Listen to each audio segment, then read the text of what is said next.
আমার নাম মোহাম্মদ লেমন। আমি দশম শ্রেণীর বিজ্ঞান শাখার একজন ছাত্র।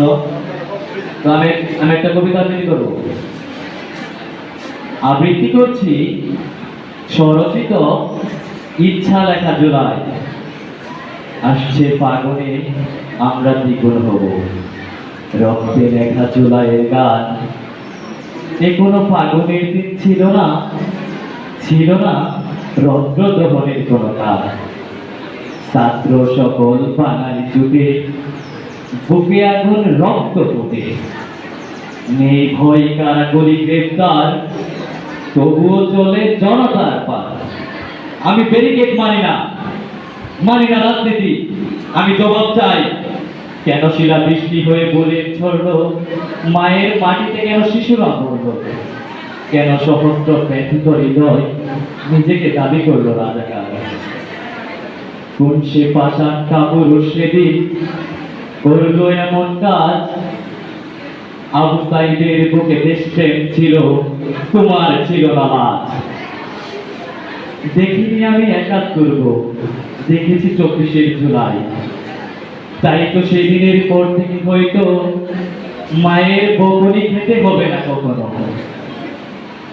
অসহায় বর্ণাঢ্যদের কাছে ছুটে যাবে হয়তো অন্য কোনো এক মুগ্ধ। কিন্তু পিয়ার ছেলের ধোঁয়ায় আচ্ছন্ন চোখ মুছে মুছে ছুটে চলা সেই মানবতার ফেরিওয়ালা বলবে কি আর, এই কারো পানি লাগবে? পানি নামটি তাহার ছিল মুগ্ধ, ছিল না তো কোনো দোষ। তবুও কেন গুলি চালালো সেই স্বৈরাচারী কাপুরুষ?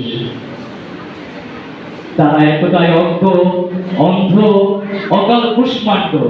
তারা প্রহসন দেখে না, তারা বুকের ক্ষত দেখে না। তারা কোথায় পেয়েছে বঞ্চিত করে বাঁচিয়ে রাখার অধিকার? এতদিন যদি বেঁচে আছি ভয়ে, আজকে না হয় মরব সুখে। রক্ত থেকে ফিনিক্স হয়ে লড়বো মোরা স্বাধীন বুকে।